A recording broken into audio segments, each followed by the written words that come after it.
Behind home plate, we bringing it to them all day. You know what's up? Welcome to Birdland. Win or lose, we bringing it to you always. You know what's up? Welcome to Birdland. Orange or black, we rebuild the pack. No matter where we at, you know we coming back. Section 336, we on this, so tune in. You know what's up? Welcome to Birdland. Yeah, welcome to Birdland. You know what's up? Welcome to Birdland. Now, here come the boys from Section 336.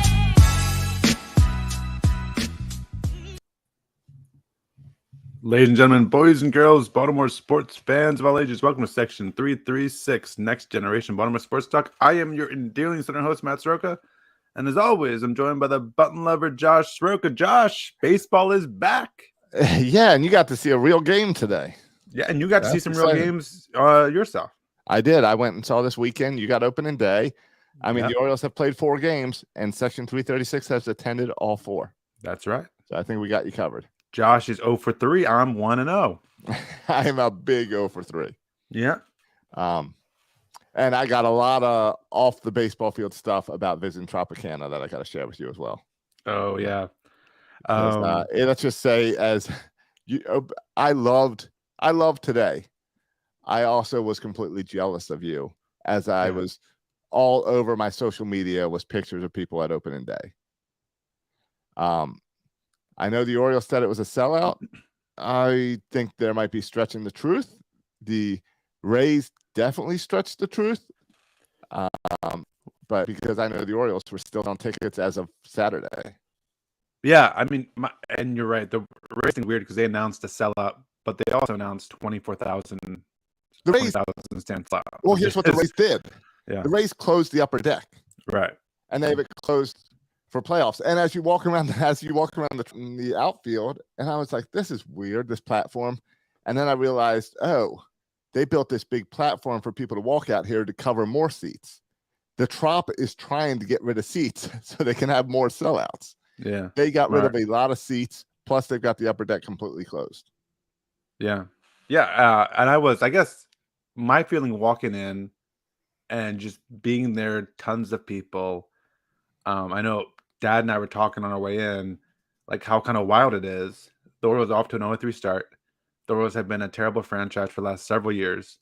And yet here are just tons of people showing up to the game, more than showed up for Tampa and their opening day. Yeah, it's a holiday in Baltimore. Yeah, so super impressed with the turnout. It was a lot of fun. I actually buy the sellout. I buy it. And I know people are sending shots to the left field because that left field is always sparsely kind of seated. But that's because everyone goes to the center field bar and Utah Street and Legends Park. That's what I was going to say. I was saying that section is usually like younger people.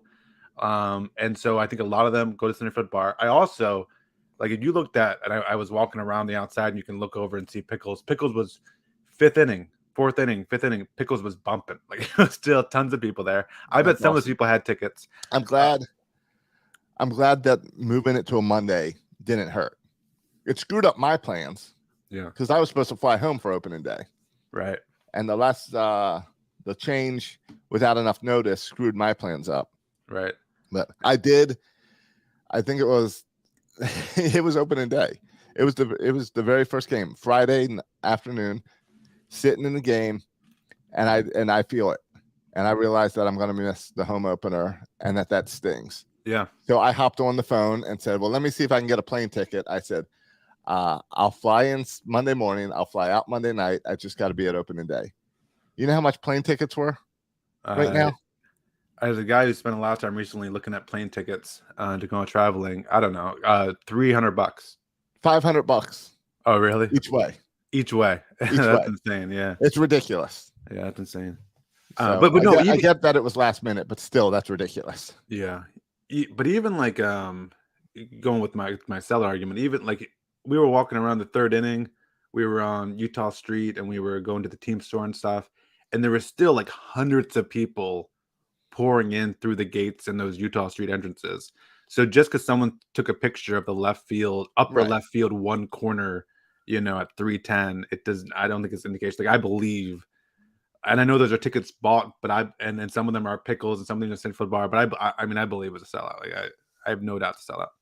So It's funny. props, very Right as you're impressive. saying that, it pops up on my Twitter. A Nestor posting that picture of left field saying it says something when organizations brazenly lie to you. Yeah, I don't think that's a lie. yeah, I think I it's totally buy complicated. it's a sellout. I mean, Josh, there was waiting rooms for the bathroom. Like I had to wait in the bathroom. If you walked around, like it was, especially downstairs concourse, like shoulder to shoulder, like there was no moving around. It was packed. All right, And we've been there for packed houses, and I'm telling you, this was a packed stadium. That's good. That's good. Now the Orioles also played some games and got rid of some seats as well, but I think they only got rid of 1,000 seats. Right, with the wall.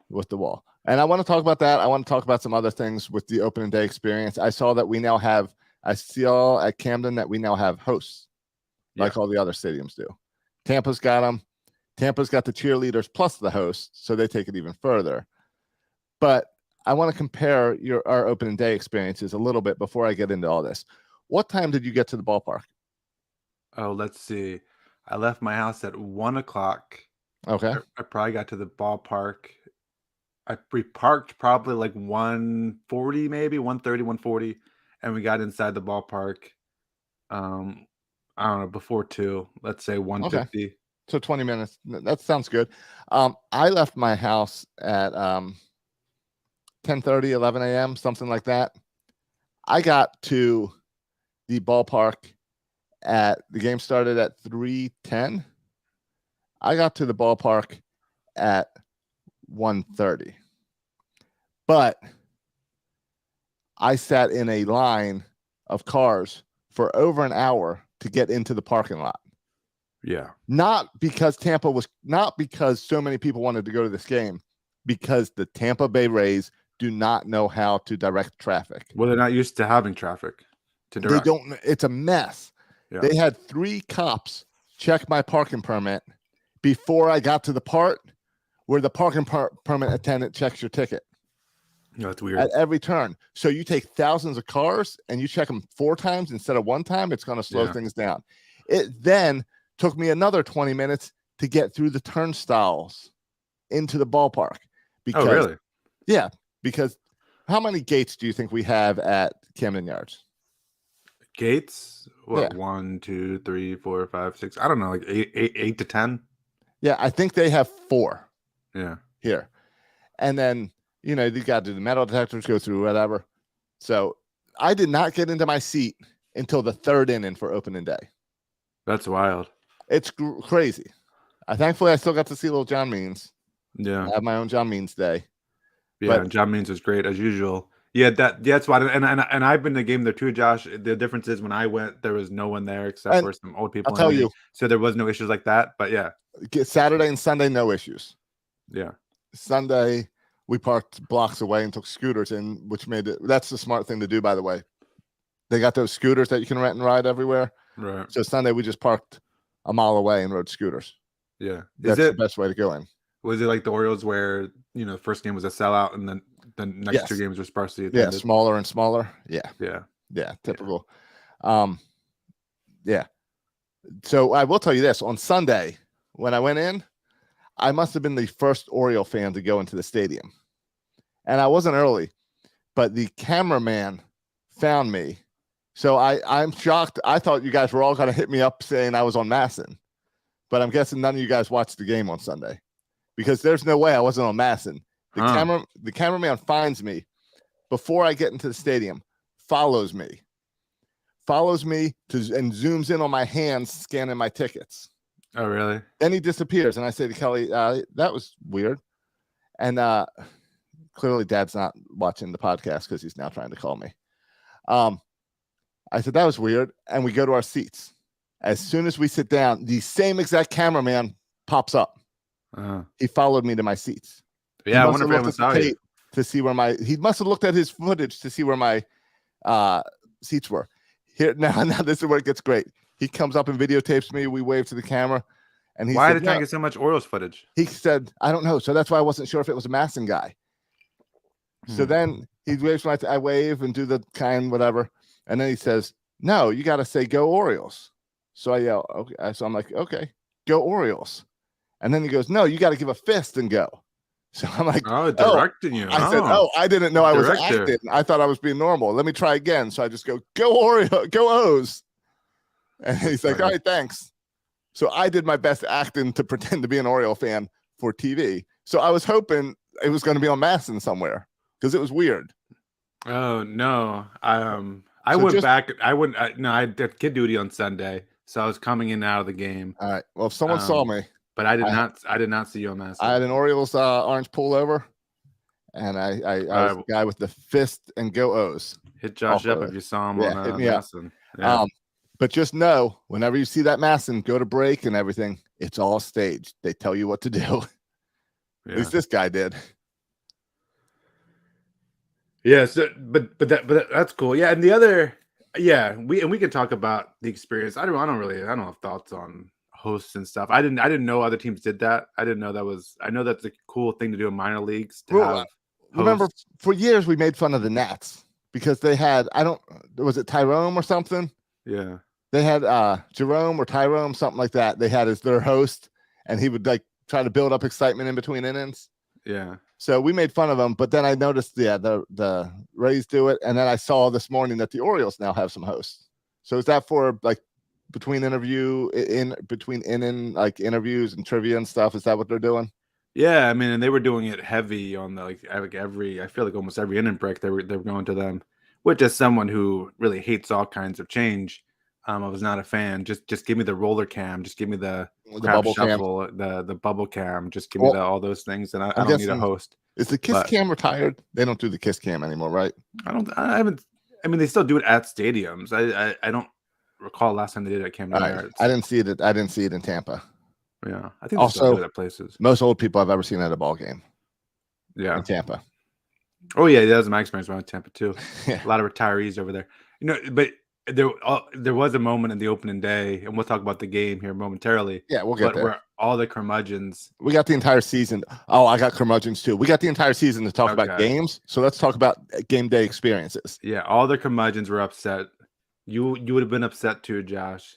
In a key moment, I think it's the 5th inning. Oh no, this happened here too. It was a really good wave. I was loving it. I was in my glory, and the people in front of me were all upset.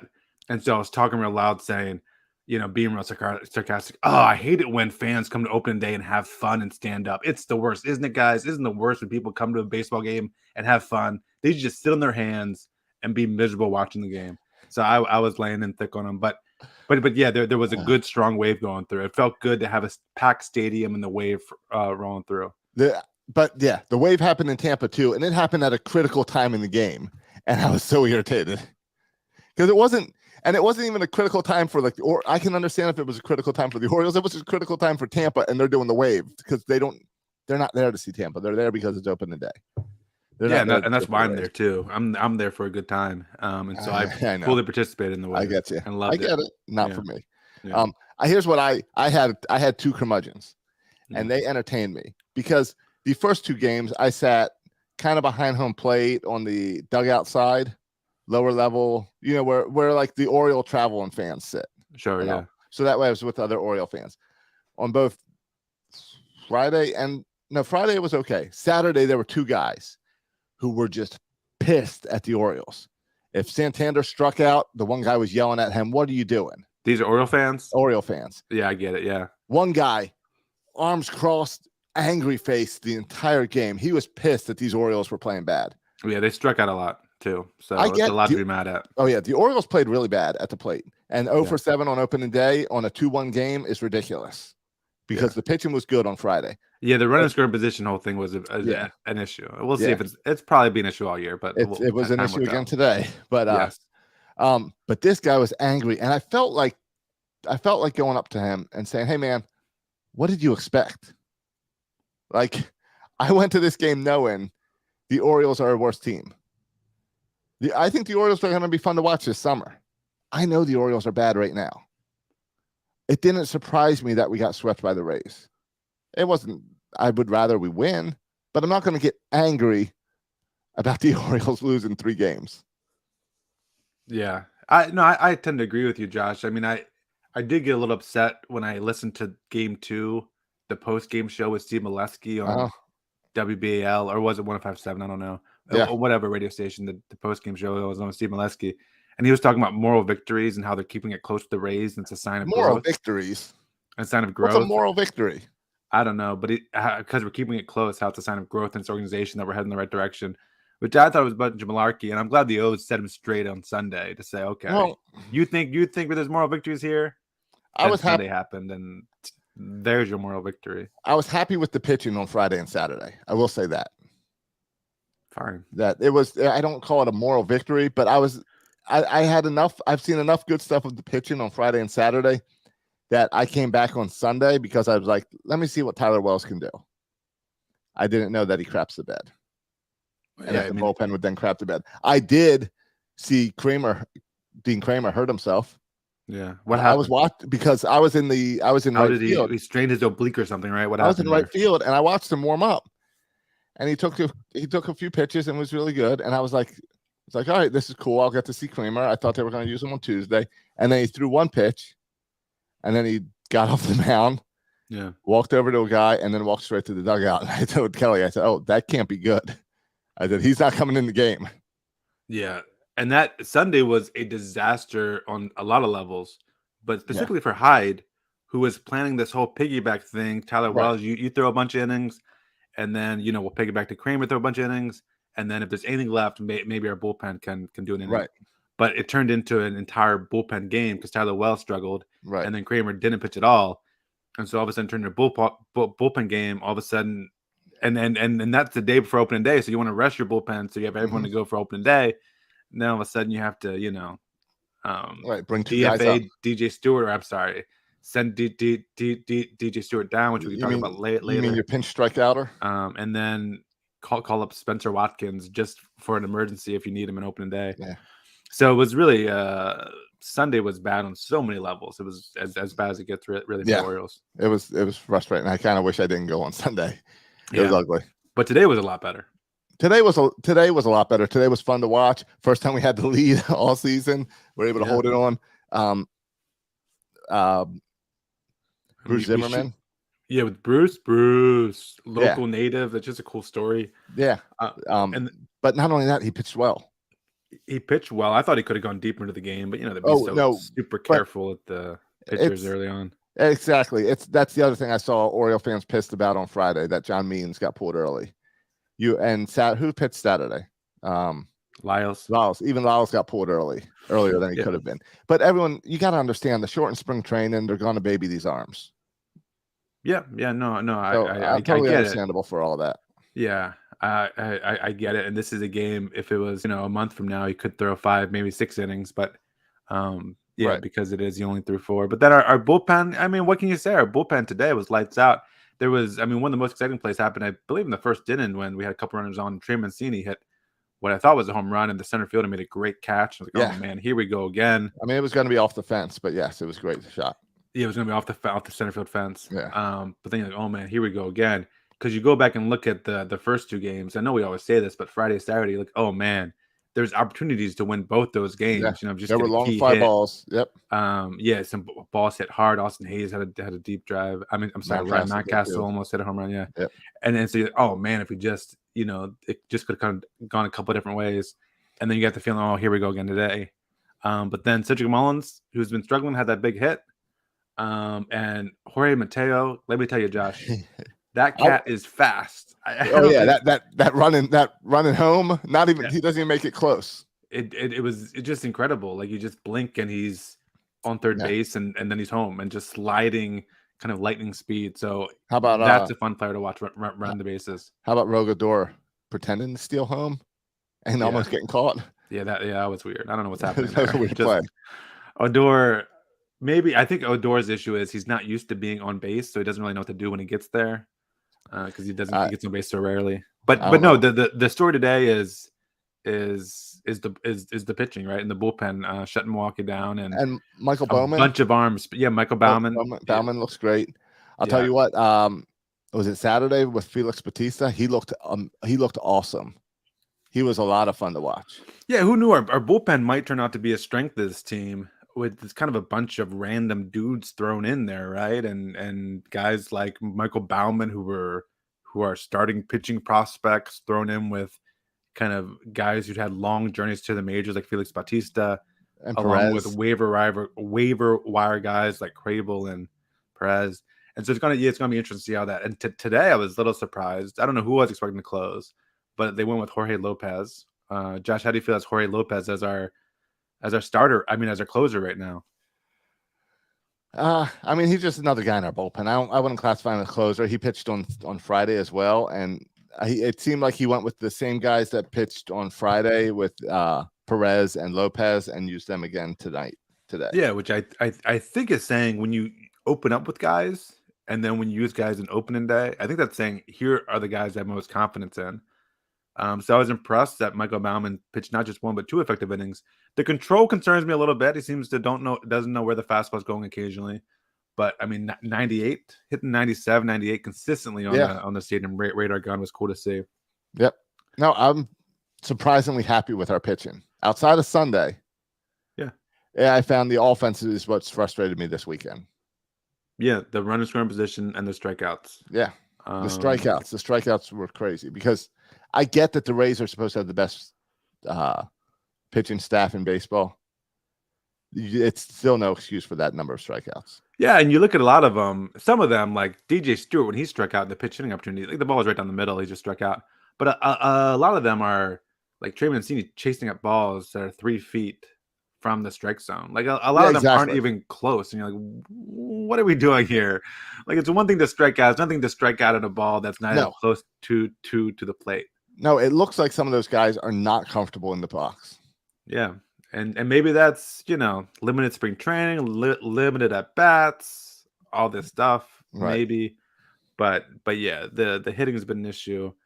But thankfully today, Cedric Mullins came through with the big hit and scored 2 runs, and thankfully that's all we needed. Yeah, I mean, technically just needed 1. Pitch a shutout on opening day. That's a lot of fun. Yeah. And we might need to pitch more shutouts, Josh, because I don't know if anyone is going to hit the ball over the left field wall. Hold on, but did we even see anyone hit the ball towards left field? There was nothing near that wall today. Yeah, I knew I missed this, Josh. I knew they were moving the wall back. Yeah. You didn't know it was going taller? Realize it was also growing 10 feet. I didn't. It's just so big. It's so tall and it's far back. And you just look at that thinking, no one's going to hit a home run this year. Well, except that's not true because they didn't raise it. They didn't raise the seats any higher. So it's at the same height that the seats were that were there before. Right. So if you hit the ball that landed there 7 rows deep or whatever. Yeah. So if you hit the ball 7 rows deep, it would have gone that height. Yeah. So I get what they did. I like that it's intimidating. I like that you're looking at it and saying, "Oh, that's a huge wall." Yeah. I think some of you didn't see this because you were in the stadium, but Masson asked a couple of the players about it. Yeah. And all the players were kind of like your reaction, like I didn't realize how big it was going to be. Yeah. And Mountcastle's like, they say my balls would still be home runs. We'll see. Yeah. Yeah. No, I don't think. I would be surprised if not a single home run is hit the left field all year. No, that's no. You're full of crap. I'm kidding. But it does look really big. Yeah, but I will say it was disappointing after all the hype to not see a ball bounce off that wall or like a fly ball land in there. So Twitter can go crazy about how that would have been a home run. Yeah, or a ball gets stuck in the corner. A weird bounce in the corner and someone gets a triple out of it. Yeah. Something. The wall played no factor today.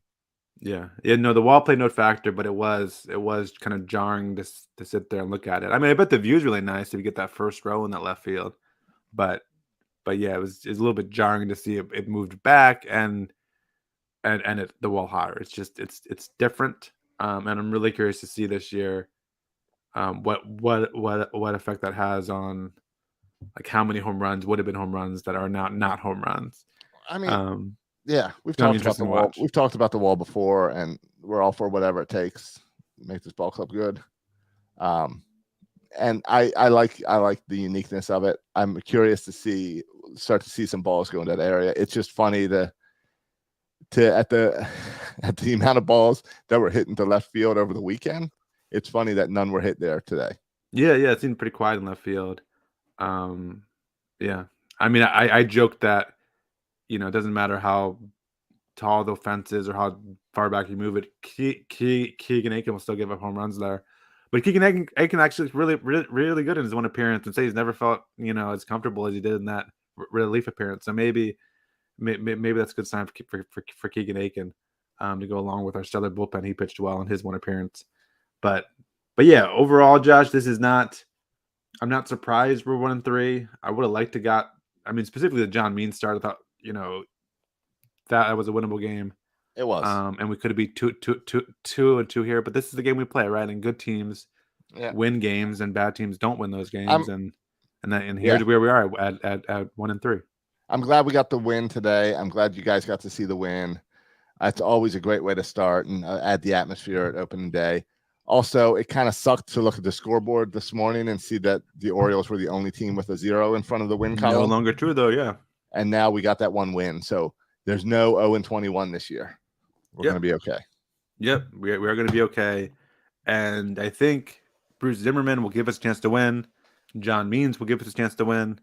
I think Tyler Wells will be fine and will give us a chance to win. Jordan Lyles will give us a chance to win. So I think these players, these pitchers, at least those 4 will keep it competitive, hopefully. And then again, eventually our offense will start playing like they're capable of, I hope.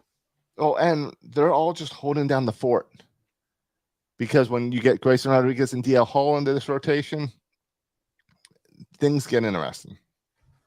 Yeah, and DL Hall, I don't think it's getting the rotation. I think DL Hall's a bullpen guy this year. Yeah, but Kyle Bradish and Grayson Rodriguez are 2 guys that I think could have an impact on this bullpen. I mean, on the starting rotation. Grayson Rodriguez had his first start, 4 innings, looked really good. You can tell they're keeping his innings limited, hopefully for saving them for the Orioles, those innings. And then Kyle Bradish, I assume, will come up to AAA at some point. He went to extended spring training with DL Hall. But yeah, I mean, I think those guys will be here eventually. And so it's a good opportunity for some of these other pitchers to say, hey, listen, you should keep us in the rotation when these other guys start coming. As of right now, whatever this is, 8 o'clock, 9 o'clock on Monday night, the Orioles have not announced who's starting tomorrow, have they? Oh, I don't think so. I don't think they have. It's not. I was checking the MLB app. It's not there yet. Is the favorite not Spencer Watkins? I don't know. Is that give Spencer Watkins the start with the bullpen game? Is that the thought? Yeah. I guess if you're only going 4 innings as a starter now. Yeah, I would expect. I don't know this, but Spencer Watkins, I was expecting at the start, and then you have Alexander Wells, I think, who they just called up if things go terribly. Right, but Alexander Wells not getting the start. No, he's if everything crap hits the fan, we need somebody. He goes in there. But I mean, is Spencer Watkins on the 40-man, or do they have to bring up his contract to let him start tomorrow? I think he's already on the team, right? I mean, I think he was the guy that was called up for DL Hall for DJ Stewart being. Oh, okay. Option. They did select the contract today. Yeah, and they had they had 2 opens on their 40-man too. I was a little surprised with DJ Stewart getting sent down right away. Just so quick. He sucked. I was surprised by 2 things. Not surprised that he sucked. I was surprised that he was sent down so quickly after 3 games. That's a quick string. And without start all those games, and he didn't start any of them. Yeah, he got 3 pinch hit attempts. And the second part of that is I didn't realize he had an option left. Like I thought he was going to be. I mean, he's been around for a while. I thought it had to be DFA'd, but no, he has an option to go to Norfolk. Did you see DJ Stewart's pinch hit attempts? I did. He was one of those guys that didn't look comfortable at the plate. Yeah. Like the ball hit the glove and then he swung. right, exactly. So I think they're sending him down for plate appearances. Go down and get comfortable, and then maybe we'll give you another shot. Yeah. I think that the good thing about this, I think the argument you made, I think there's 2 reasons that they did it. One is you want DJ Stewart to get regular at-bats. He wasn't going to get regular at-bats, and so now he has a chance for him to get regular at-bats. Right. The second thing is he sucked. Well, no, but you need another pitcher, especially after what happened with Dean Kramer. I don't know if Dean Kramer has been put on the IL yet. 10-day. He has been on the 10-day. Okay, yes. That's why they brought up 2 pitchers. They brought up Wells and Watkins. Right, and they didn't bring everyone out. Well, Diaz we brought up, but no, you need You another need pitcher pitchers because because of these. McKenna's still there. Yeah, and you've So you've had got these the outfield guys covered. only going 4 innings. I mean, how many bullpen arms did we use today? We used like 5 bullpen arms today. Like this is maybe not 5, maybe 3 or 4, but this has become typical. Like every game we're using, 5 arms, and so you Right. need Well, especially more with the arms. 4-inning starters. You're not Yes, letting them so go. even in a good start like Bruce Zimmerman, you're still using a bunch of arms, You and used, so you used 5 arms. Zimmerman plus 4 out of the pen. yeah, and everyone pitched well, Right. right? Everyone pitched well, and you still use that many arms, which is kind of wild. And so I think you just need more arms, especially if like you need those guys that if it's a blowout, like if we're down 7-0, like the game on Sunday, someone's got to pitch the last few innings. And I think that's Alexander Wells. Like that's your job, dude. If the game's not winnable, you're going in there and just giving us innings and innings so we don't waste any of the bullpen arms that we want to use for close games. Yeah. And so both those moves make sense to me. Yeah, and I know Diaz got off to a hot start in AAA, but I'm okay with him being down there for a little bit. Are you okay that Rogador is on this team? No, but it's so silly. I don't care that much. Like, I mean, if he's not starting, then Kelvin Gutierrez is starting. So I'm like, oh man, like I don't care. Exactly. Like, either one of the guys starting does not excite me, and so whatever. Mateo excites me, and Urias excites me. Yes, those two guys excite me. And as long as they're playing every day, I'm good. And that's why I was pushing last week in our prediction to bring Richie in as that third guy over there. Yeah, I would rather watch Richie Martin than Odor. Sure. Or Kelvin. Yep. Yeah, or Kelvin. I would rather watch Odor. Sure. And I don't. Is there any position you care less about than catcher right now? No, like I don't think I care. My grandmother. Who's behind the plate? Doesn't matter. Yeah, I agree. No, it doesn't matter because whoever's there isn't there because you're good. You're there just until Adley's ready. Right, and they know the deal. They when they signed here, right? Oh yeah. There's no trickery going on here. I do wonder, like, at what point can Adley start playing in games, Josh? I know I don't expect him to catch. Catching, I feel like for Adley, it's easy. I think the thing that coming back from injury will be live pitching, right? And hitting against live pitching. And so I just hope that the time is coming soon, even if he can't catch, right? Because I know it's an arm or elbow issue, whatever, right? Right. Like he can DH, and I would like to see him at Norfolk DHing. Okay, in Norfolk. All right, I see that. But I think it's also one of those injuries where you're supposed to rest it as much as you can. Yeah, I know. I think like a week ago he's just because it's just started hitting off a tee. Yeah. So I get it, but I hope they don't. Like I hope like as soon as possible we start getting him in there to at least hitting, even if he can't throw yet. I hope so, but I also know like they want to get him up in the majors, and you're not bringing him up in the majors as a DH. This roster's I know. Trying to balance Mancini without really having a spot for him. You can get used to live pitching in Norfolk, and then when you're able to catch again and throw runners out in second base, that's when you get to call up to the majors. But as long as you can hit, there's no reason that it can't be in Norfolk just DHing. Sure. No, I agree. As long as he can truly hit and not have to worry about it dragging the injury out further. Yeah, listen, I'm all for taking it slow. I was even talking to a coworker the other day about DL Hall and what to do with DL Hall, and is it best for his development to come in as an Orioles bullpen arm when you see him as a future starter? Like, is it better to have him just start 2 innings, every week at Norfolk, just because this is what you're trying to prepare him for? And if you don't really care about winning this season with the Orioles, your number one job should be develop DL Hall well. And is it better for his development to be a starter at Norfolk and just throw an inning or two each start? Right. Or is it better to be a bullpen arm where you're in these high leverage situations and maybe putting your arm through things you're not used to doing? So it's just it's interesting the things for the Orioles. I like how you're setting that up with no knowledge of what you're doing. Is it better if you want to develop this guy and make him a really good pitcher? Is it better for him to just throw 1 inning against minor leaguers that he can have an easy time with? Or do you want to bring him up into high leverage situations where you could really use him, where he could learn something. What's the better way for him to learn and develop? Or where he could overthrow and throw out his arm, or Yeah. not prepare the same and hurt his arm, or not be able to go back to being a starter and have to make some more adjustments to go back to being a starter. But yeah. I mean, obviously, as a fan of the Orioles, I want to see him with the Orioles as soon as possible. Right. But also, like, I care about DL Hall as a starter in a year and 2 years. Like, I'd rather have him as a starter than as a bullpen guy. Though I think he could be freaking Josh Hader in the back of the bullpen, so it's not a terrible situation either. Right. Have him there for a year and then bring him out. I think that's my hope.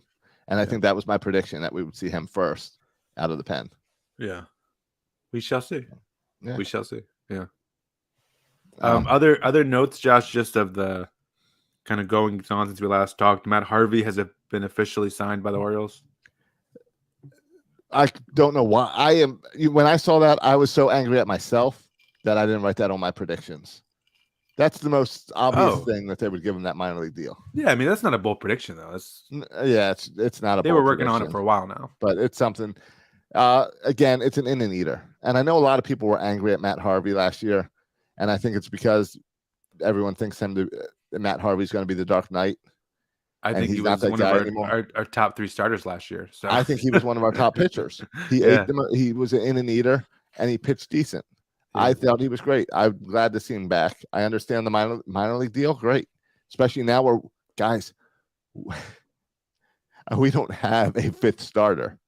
So if you're telling me let Matt Harvey get in shape and then we bring him up and he can be your 5th starter, I'm all for that. Let's go. I mean, are there a bunch of guys we could have signed that are better than Matt Harvey? Yes. And should we have signed 1 or 2 of those guys? Yes. But I guess we didn't, and so Matt Harvey's what we have. The reason, though, Matt Harvey's on this team is in a minor league contract, but he'll make it to the majors. Have no doubt about it. He will be in the majors soon. You just got to get those innings up. The reason is we put Dean Kramer on the IL, and we call up Alexander Wells. Alexander Wells has not been successful at AAA nor at the majors. No. The only reason Alexander Wells is here is because we have literally nobody else who we want to put in that position. And so Matt Harvey is the guy, so we don't have to call up Alexander Wells. And you know this is a long season. There'll be more injuries. There'll be more stuff that happens. And so Matt Harvey is that guy to just eat some innings while we're waiting for someone else to come who's better. Exactly. Which I guess is half our roster. Yeah.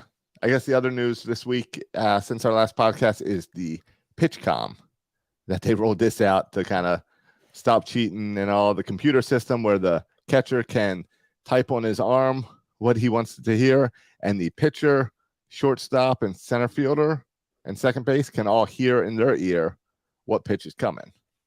Oh, I didn't realize the fielders could hear it too. That's cool. You can have 4 fielders, including the catcher, can hear it in their ears. Okay. Let me ask you a question.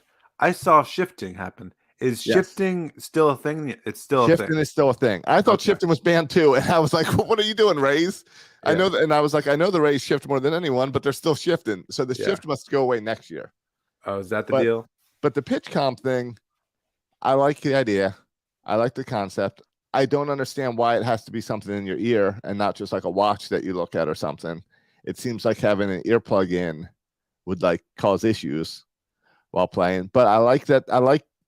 We've talked about this before. I like when baseball embraces technology to make the game better. I think this does. There were some slowdowns in today's game, a couple stops where the PitchCom system broke, but it's a new thing. So we'll get used to that. Yeah. We'll straighten it out. Yeah. And I think ultimately when they get all straightened out, it'll make the game faster. You know how many times you shake off, you have to go. I mean, I would say 90% of the pitcher catcher meetings are about changing up signs. We don't do that anymore. Right, because you think someone caught your sign. Don't need to do that anymore. Right, and so you can avoid all that stuff. It's interesting to see because not all teams have embraced it. Some teams still don't do it. Some teams do it. So it's going to be interesting to see how that works stuff out. But I saw the Brewers were doing it today. But were the Orioles doing it today? I don't know. All right, I don't know because the breakdown was with the Brewers. Yeah, I'm not sure if they're doing it. And I didn't notice either team doing it in Tampa because it was also like a last minute, like, we're going to do this. Yeah, like Yeah, and some teams did in spring training, and other teams were The like, "No, Yankees let's did. wait to see what the guinea Right. pigs do, and then we'll try." Right. But yeah, no, I'm all for it. I think it ultimately will speed up the game, and it'd be nice if you can't steal signs. Though it does. So part of me is like, okay, we takes a- know how hackable technology is. Like, let's bring more technology for more opportunities to hack technology. But I get it. Yeah, I get it. But I get also, it. have you ever seen the NFL has embraced technology in headsets and stuff forever? You've never heard of someone on the Patriots where getting a headset patched into the Ravens? Really? No, but I don't know why there hasn't been yet. I It's a bet pretty that's smart happening. idea. I bet that's happening. Well, they haven't gotten caught yet. They just get caught with Yeah. cameras on cranes. Yeah. Um, Old school. but again, it does take away. It's one of those things where it's like you do take away this sign stealing thing, which is again part of the game. It's like one of those unwritten rules where you're not supposed to, but you all know if your man's on second base, you better go mix up your signs because they might see. Yeah. So, Yeah. but I think it makes the game better. Just Yeah. now. Oh, and I love this. The umpires are mic'd up. Yep. So when you have a review, they announce it in the stadium. Because how many times have we been in stadiums and we're looking on Twitter to find out what happened? Yeah, and even the announcers, especially Orioles no. announcers who are not at the game often, are just are clueless. Can I ask you about that?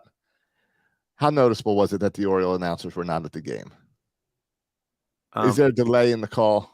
I hear No, people complaining about a delay in the call. I didn't notice any delay in the call. Like, I'm aware of it, and so I'm annoyed by the whole thing, and so I'm annoyed by it. the whole thing because I think you can hear it in the tone of their voices. Even in like the post game show, they did like a split screen between like the post game guy and Jim Palmer. I'm like, why are you doing a split screen? I know you guys are right next to each other. Right. They got what is this plastic split in between them screen? still. Yeah, what is that?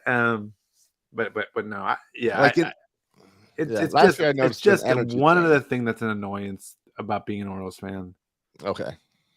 But All right. I want to give a shout out to and not like his name, but he has a strong Liberty connection with the Liberty. Was the MC today, morning show 105.7. He's on the morning show. Rob Long. Yeah, Rob Long was the MC today. For the Orioles. Okay. Game. I thought he did a nice job. Instead of Jim Hunter. Yeah, I think if my memory corrects me, Rob Long did it last year as well.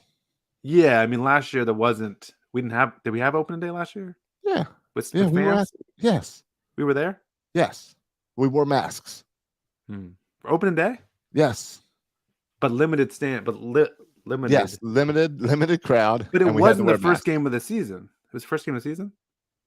I think so. I thought it was later. Okay. Anyway, but yeah, Rob Long has done it before, and I thought he did a fine job replacing Jim Hunter. It is like you notice stuff when you take your 4-year-old to the game.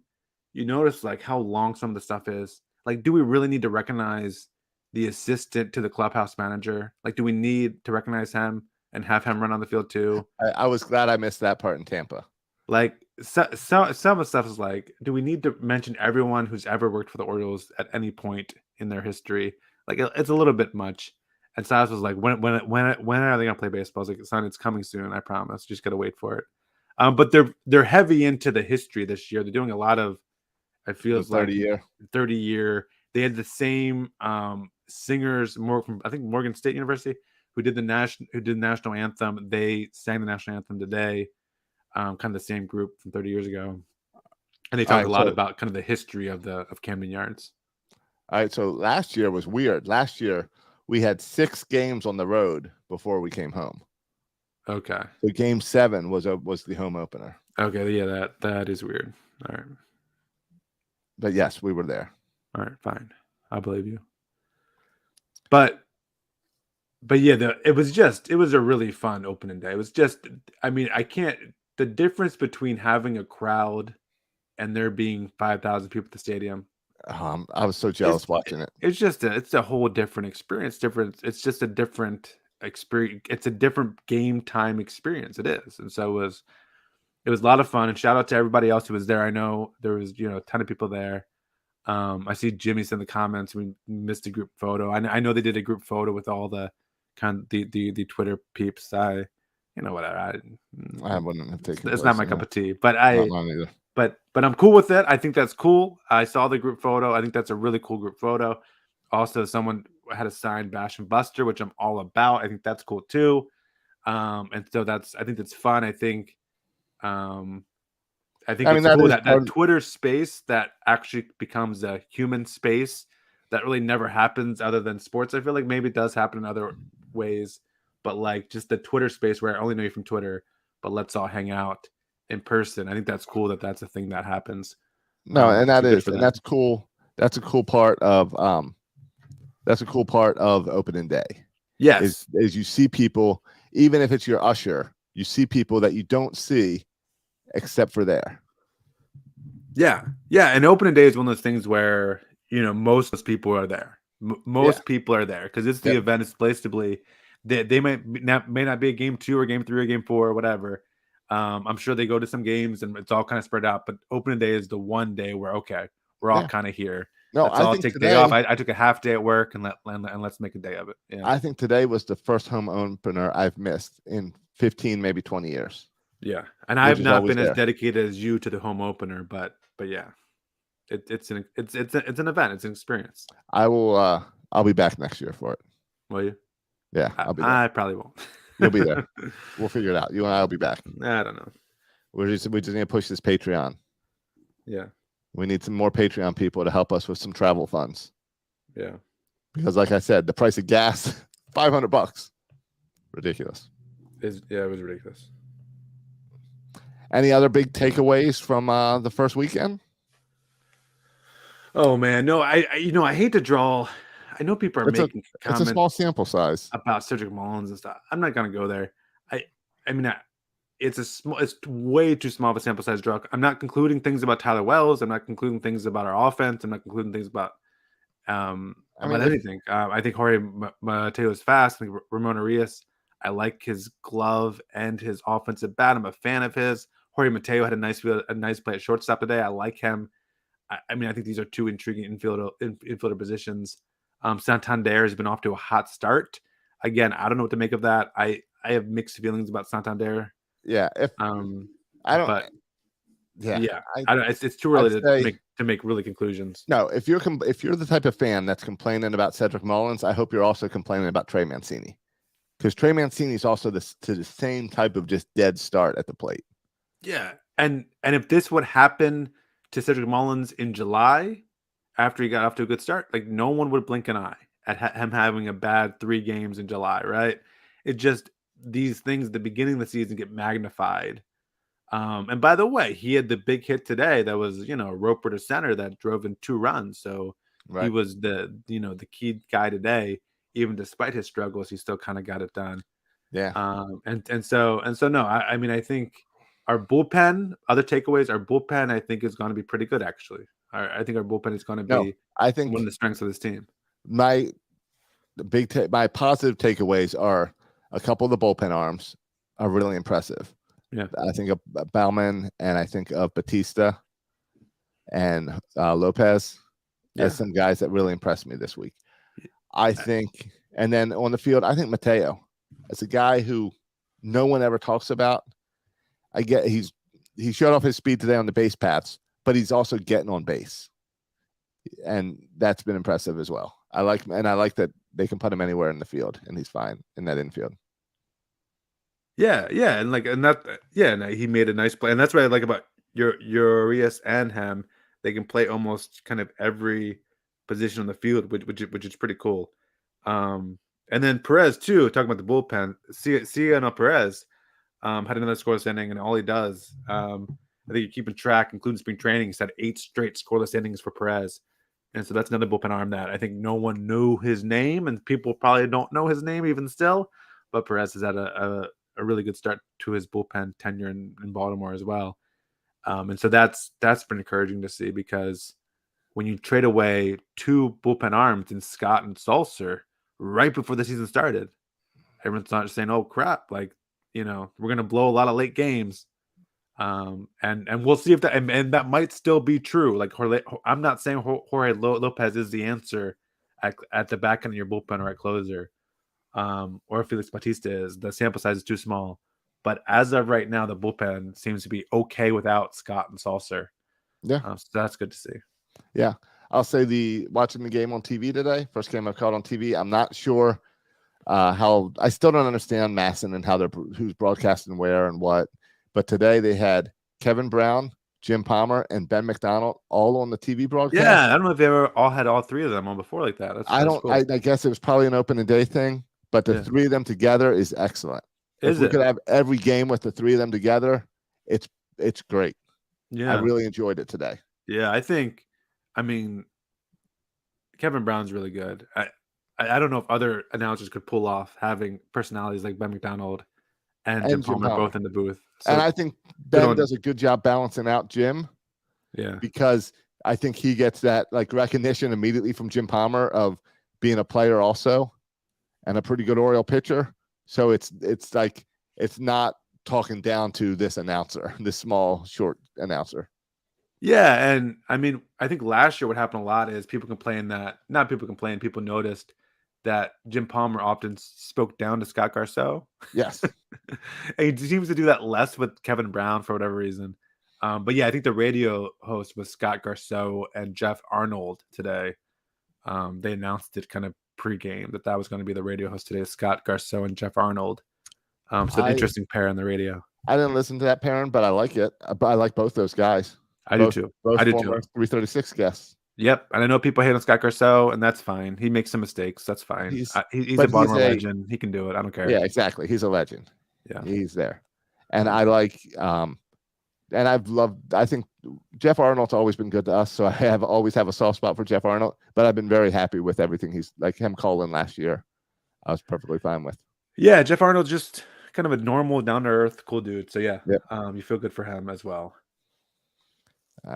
Yeah, and then I saw a news press release about another like 1.2 billion invested into fixing up the Camden Yards area.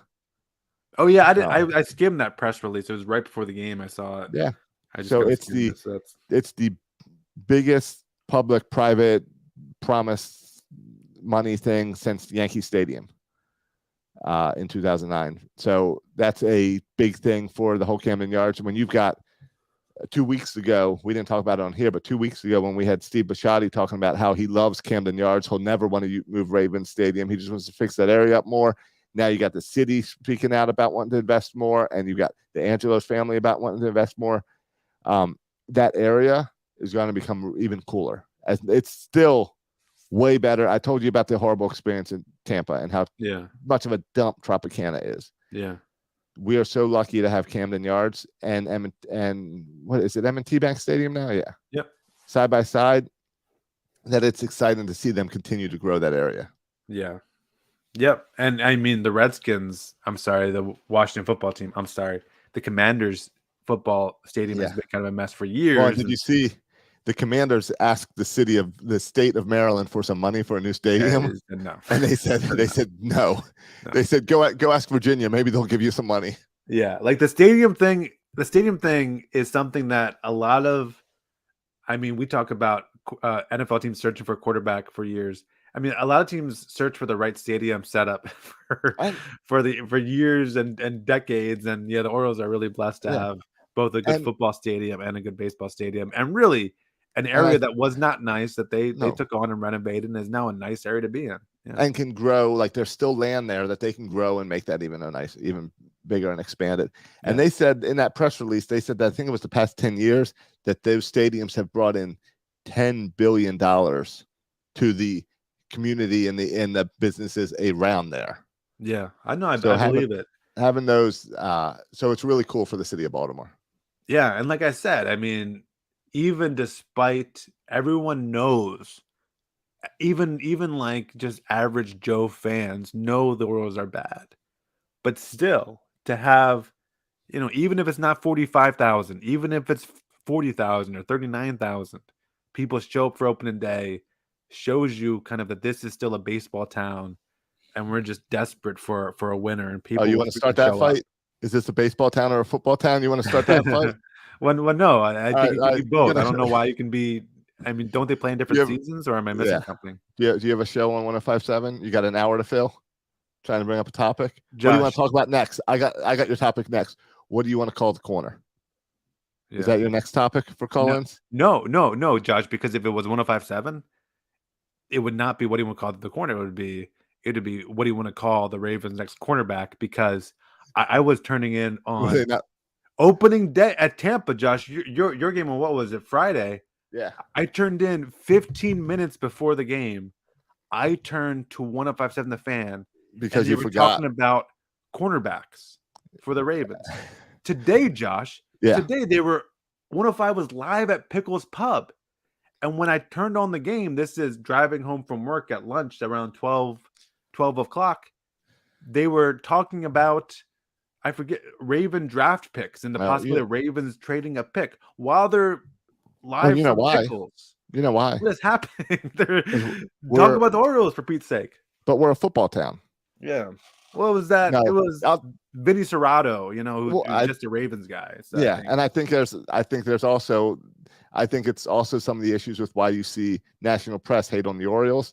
I think local media, sometimes guys feel like they want to also hate on the Orioles. Wow. And the Ravens are a better ran organization, so they lean on those. Well, Josh, and I mean, the honest truth is They've hired all their staff to be focused on the Ravens as well. No, I think it's bigger than that. I mean, if you turn on PTI, if an NFL player is traded, NFL that's going to lead the story over any NFL's the biggest MLB thing in story, even though it's MLB season. Correct. Right? The NFL is the big money maker. Yes. That's just how it is. Yeah, it is. You're right. But no, I wasn't trying to turn this into debate about whether we're a football or baseball town. I was just and you seem like with the Angelos Suns, they seem to be interested in. I mean, they've spoken out before about social movements, right? They seem to be interested not just in baseball, but also in people and the city and the community.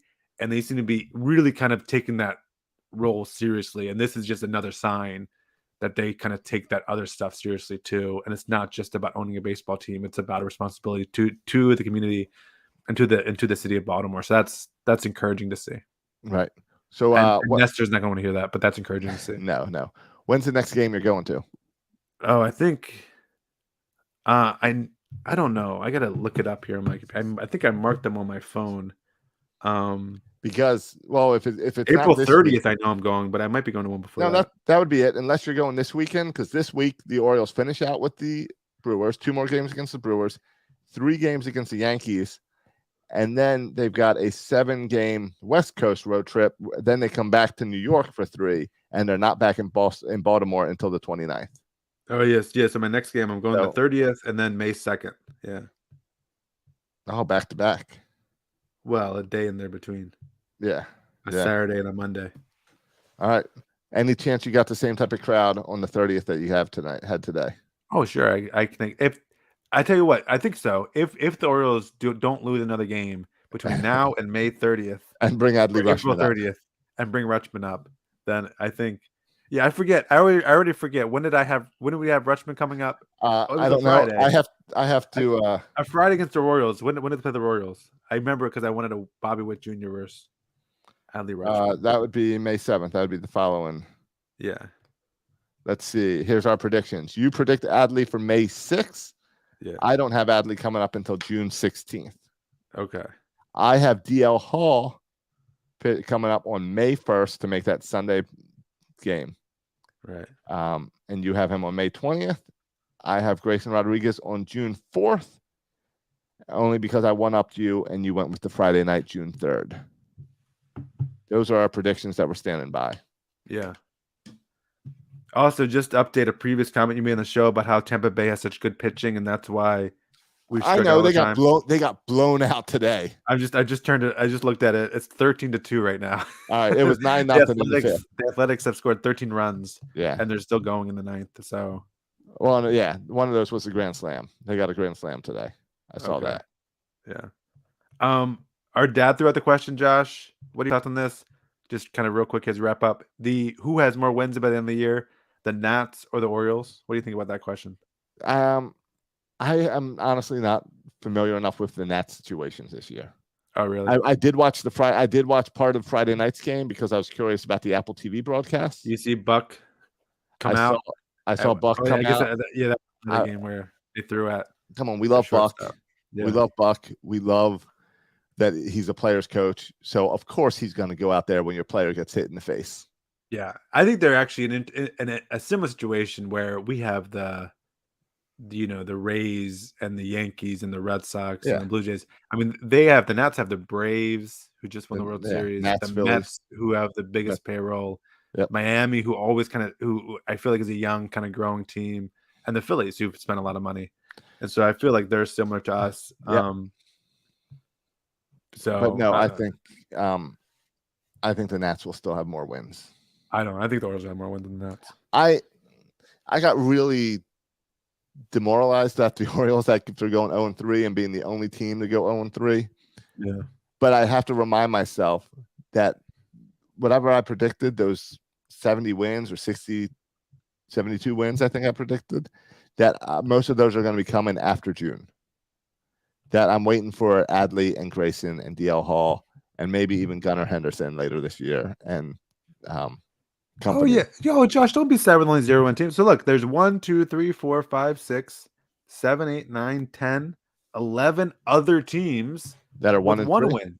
Awesome. Yeah, that have 1 win, and all so right, we're there. We're moving up the rankings, so Yeah, we we're won't be there at the up bottom of the 12. power rankings. Yeah, All right, that we're sounds still awesome. just 2.5 games out of the division. And we're gonna gain a half a game actually because Tampa Bay will lose today. Yeah, so they'll it'll lose. just be 2 games after tonight.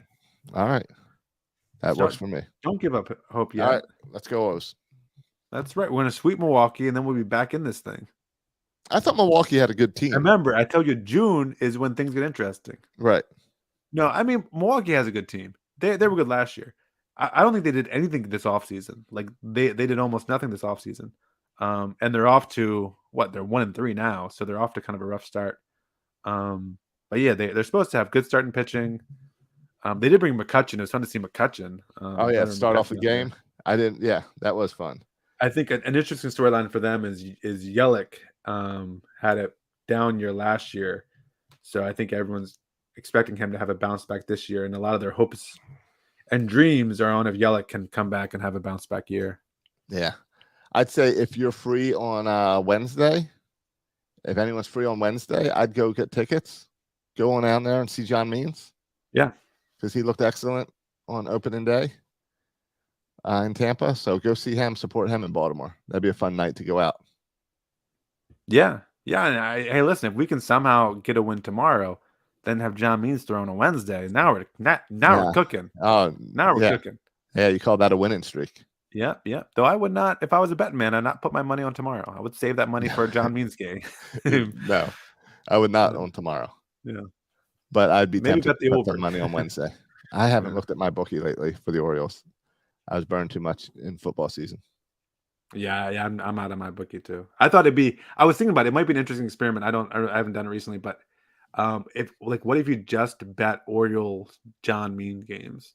Like, would you come out ahead? Because even John Means, they're plus 120, plus 130, maybe plus 140. Even John Means starts. If you just played John Means starts the whole season, would you come out ahead?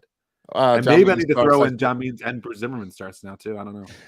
Don't put Bruce Zimmerman in the same book as 0 runs, John Josh. Means. 0 runs.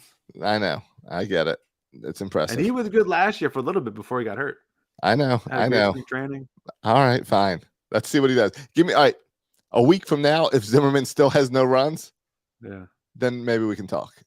I tell you, if you the Matt Soroka confidence meter for starting pitchers, John Means I'm most confident in.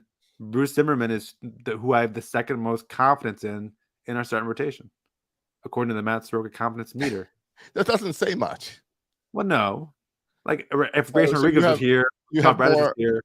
Right, there's a bunch of guys that if they were here, they would have more count. But no, as far as in our starting rotation, it's Means number 1 and Zimmerman number 2. You see Zimmerman drank a bunch of Red Bull today to get ready and then had trouble keeping it down. No, really? Yeah, I saw something on TV where Zimmerman was like a lot of vomiting in pregame jitters. Oh, really? Yeah, it's like the grounds crew had to clean up and stuff. Oh, I mean, it's a hometown. He's a hometown kid. I know. I'd probably throw up too. He's the only he's the second Maryland native to pitch in Camden Yards. That can't be true. To start a game for the Orioles in Really? Camden Yards. Yep. Home You or know- away? Yeah, That's wild to me. Who was the other one? Steve Johnson. Oh, sure. But Dave Johnson wasn't a Baltimore native? Dave guess. Johnson didn't pitch in Camden Yards. Oh, yeah, he pitched Memorial Stadium. Oh, yeah. I was thinking for the Orioles. Yeah, okay. No, all At Camden Yards. all the history stuff in the pregame notes was all history. And You get the pregame notes? Yeah, it's awesome. You don't get the pregame notes? No, can you send me the pregame notes next Yeah. time? Here's a fun game. Anyone can get the pregame notes. I Okay. get them for Birdland Tonight, which I'll talk to you about in a minute. How do I get the pregame notes? I'll send you the link. All right. But what's fun about the pregame notes is I'll download them on my iPad and I'll mark some stuff that I'm finding that's interesting. And then it's like playing bingo. I watch for when Kevin Brown's going to read this thing that's in my game notes. Yeah. Because it's like 4 pages they give for every game. And it's everyone's stats. Like, you need to have these. Yeah. It's Oriole game notes.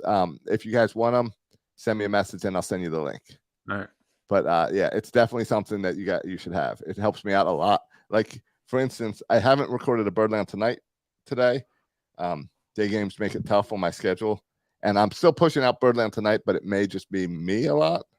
And then maybe I'll grab guys randomly. Okay. But I still think there's this hole for a quick post-game show for people out of towners like me who lose the feed as soon as the game ends. Yeah. Go So for it. I'm going to be doing that. It's probably just going to be a lot of me. I just traveled this weekend, and today was tough with the early start. So I'll definitely be up tomorrow night doing it. But like, here's the type of notes. Hometown kid, Maryland native, left-hand pitcher Bruce Zimmerman will toe the rubber for Baltimore to become the 4th Maryland-born hurler to start a home opener in orange and black. Joining Steve Barber in 64 and 65, Tom Phoebus in 68, Dave Johnson in 1990. He will become the first Maryland-born pitcher to start the home opener at Oriole Park in Camden Yards' 30-year history. He will join Steve Johnson as the only Maryland-born O's starting pitcher to earn a win at Oriole Park at Camden Yards with his victory on June 1st in 21 versus Minnesota. As a reliever, Bruce Zimmerman, by the way, did not get the win for today's game, which is kind of BS because he only threw 4 innings. Even though he threw the most innings, he still got the win. So then one guy who pitches 1 inning gets it. I don't really. The win stat for these bullpen games gets weird, but okay.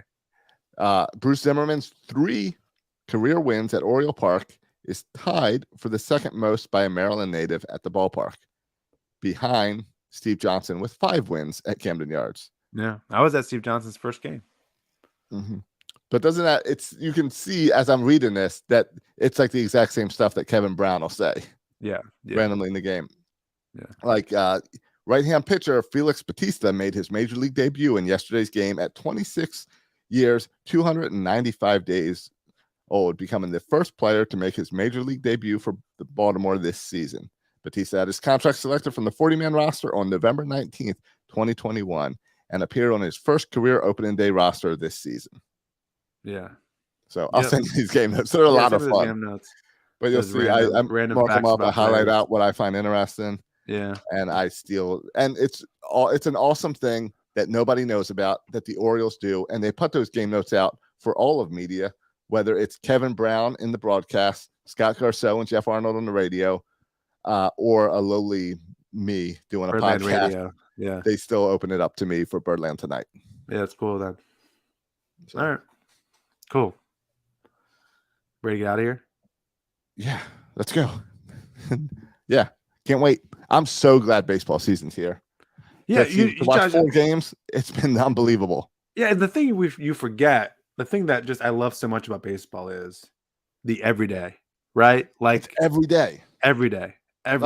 Like it's not like Ravens, you get pumped up and then it's you got to wait a week and then, oh man, Friday starting to get excited again. No, like this is like every day. And even if the game sucks on Sunday, and the game did suck on Sunday, today is a freaking brand new day. And today was a lot better than Sunday. And all of a sudden things are good again. I love the everyday of baseball. When I pulled out the schedule a few minutes ago, first thing I noticed is like, oh, there's no game on Thursday. That sucks.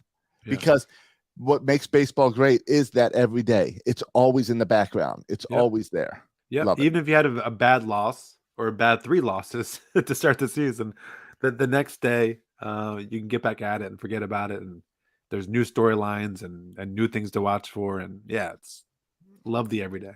Yeah. So I can't wait. We'll talk about it next week. This was the 4 games where we had plenty to talk about. Can't wait to see what this team looks like a week from now. Yep. Didn't even get to the personal stuff, Josh. Maybe next week. No, we got lots of personal stuff.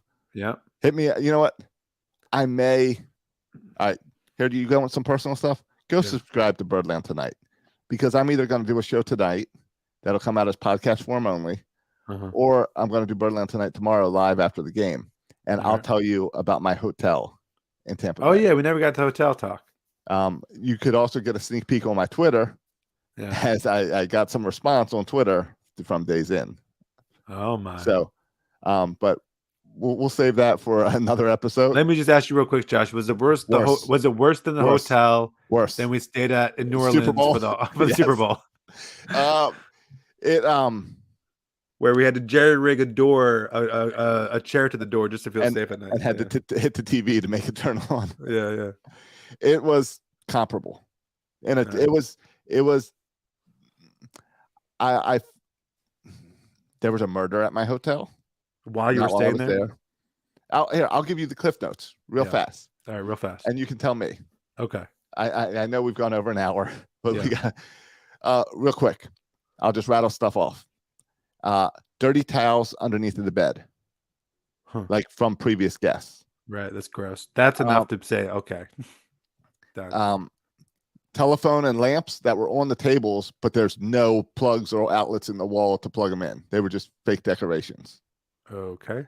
A murder that happened in the parking lot a month earlier. Okay. How do you know about the murder? Is the chalk outline still there? It was the first thing that came up. Okay. No. All right, and this is why we Googled and found the murder. Because the wall had one color paint, and it had a different color paint that looked like it was covering up blood spots or something, and smears all over the wall. I'm guessing when you Googled it didn't get 5 stars. And stains sites on the floor. Yeah. What else?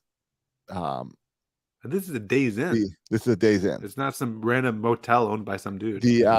When I got up in the morning and opened up the bathroom door, all the roaches ran away. Yeah. The air conditioner broke and said it needed Freon, so it was just hot in Florida weather.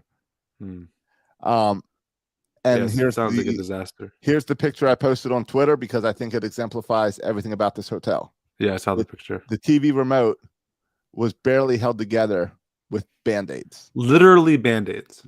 And not just normal Band-Aids, but wart Band-Aids. It had the little hole indent where you put for the wart. Not even duct tape or something. No, wart tape, Band-Aids. Electrical tape. Yeah, electrical tape, something. Not really put together. Yeah. That's insane. So the hotel for the Super Bowl was crazy. Yeah. And we had to put stuff up against the door and stuff so the door would stay shut. Yeah. This was more disgusting. Yeah. Was Days In at Days In on Twitter helpful? Yes and no. They were until they put me in touch with the local people, and the local people were not as helpful. Yeah. They are sending me a refund though. Okay. And I got out of there after the first day and went and stayed at a Holiday Inn. Yeah. The Holiday Inn was great. Okay. Good to know. So, yeah. Also, don't go to Joey D's pizza shop or something like that, because I'm pretty sure I got food poisoning from Joey D's. Okay. Maybe you just have a weak stomach. We both had food poisoning from Joey D's. All right. There you go. All right. Yeah. That's my Cliff Notes of personal trip to Tampa. All right. Your Tampa review. Yep. All right. Also, if you do stay at the Holiday Inn, use the code section 336. No, go ahead. But all that to say that when the Orioles are back in Tampa, I think it's in August, I'll be there. All right. Because Grayson Rodriguez, DL Hall, Adley Rushman should be back up there, and I need to go see those guys. Yeah, hopefully they'll be there. So the dump it's the closest place for me to see the Orioles, and hopefully the schedule balances out next year, because I'd much rather go to Atlanta or Miami than Tampa to see ball games. Yeah. Also, if anyone wants to send me some of their miles or something, Southwest miles, get me up to Baltimore. I got to get to Camden Yards soon too. All right, there you go. There you go. Coconuts. That's what Patreon's for. Yep, you can support. You can on reach out. section336.com. Yep. Click Patreon, support the show. While you're at it, you can follow us on Facebook and follow us on Twitter at Section 336 Show. If you don't have Patreon, we also take PayPals for one-time donations. You know, if you want to just buy me a plane ticket, PayPal. There you go. We won't turn it down. Also, if you want to help out with Birdland Tonight, reach out to me. Sorry to keep interrupting you. No, go ahead. Yeah, if you want to do Birdland Tonight, reach out.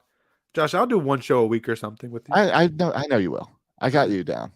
All right, if I can stay. We're going to get it rolling out. I think it's an important need because you get to have that 15, 20-minute conversation about that one game, which is way different than what we do here every week.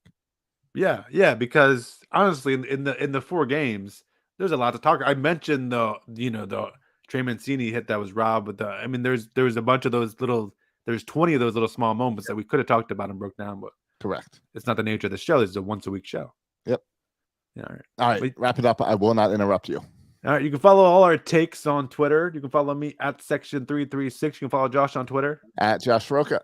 Thanks for listening, boys and girls. And as always, go O's.